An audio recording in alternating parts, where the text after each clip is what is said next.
soon as Percy came in, the Fat Controller came to see Wilbert. You've done well so far, the Fat Controller told him, apart from drinking all that milk. Wilbert looked abashed. I'm sorry, sir, he said. It's alright, Wilbert, smiled the Fat Controller. A mistake any engine could make. But now Percy is back, you can go to help on Duck's branch line.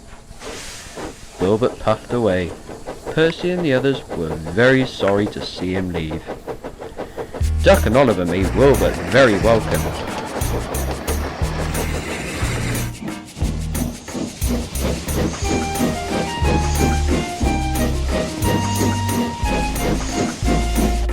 Duck let him travel in front of his next train, so he could see what the line was like. Wilbert enjoyed this, found running beside the sea very different from the Shunter Valley in Gloucestershire.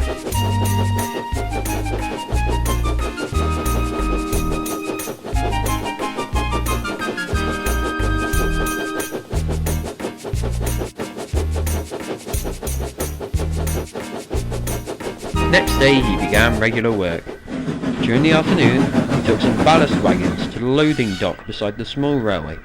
Rex, Bert, Mike and Jock were delighted to show off their railway to a new engine. Like the other trucks, those on Duck's line decided that they had better behave too.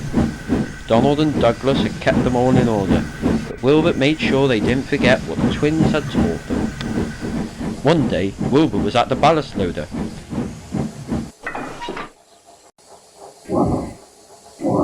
As he tried to pull some full trucks away, there was a loud crack, and he shot suddenly backwards. The fireman got down to look. The coupling gear on the wagon has pulled away, he said. Now what? Beside them, watching with interest, was Bert. I pulled a train which was glued together once, when one of my couplings broke, he said. We need more than glue here, said Wilbert's driver. Then he noticed a coil of signal wire lying beside the line. Could we do anything with that? He asked. You'd never move the train with wire, objected the fireman. But what about one truck? Suggested Wilbert. You bet I could pull just one truck with wire. Brilliant, said the station master, who had come to see what was wrong. I'll go and tell the signalman what you're doing. Let me know when you're ready. The fireman wound the wire around the truck's buffer beam, leaving long loops. These he twisted into a rope, making a small loop at the end, which he fastened to Wilbert's coupling hook.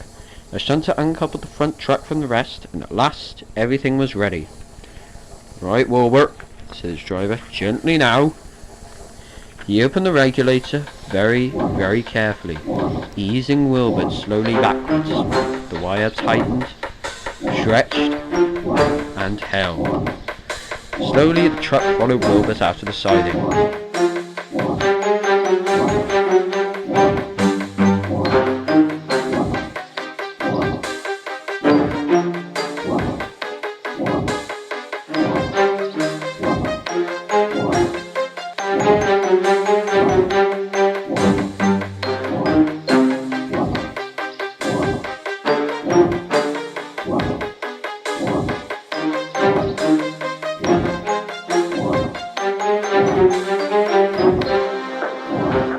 And he could then push it into another out of the way.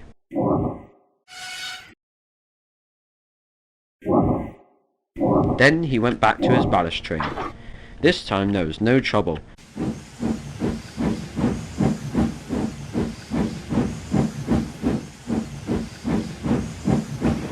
And he reached the big station late, but safely.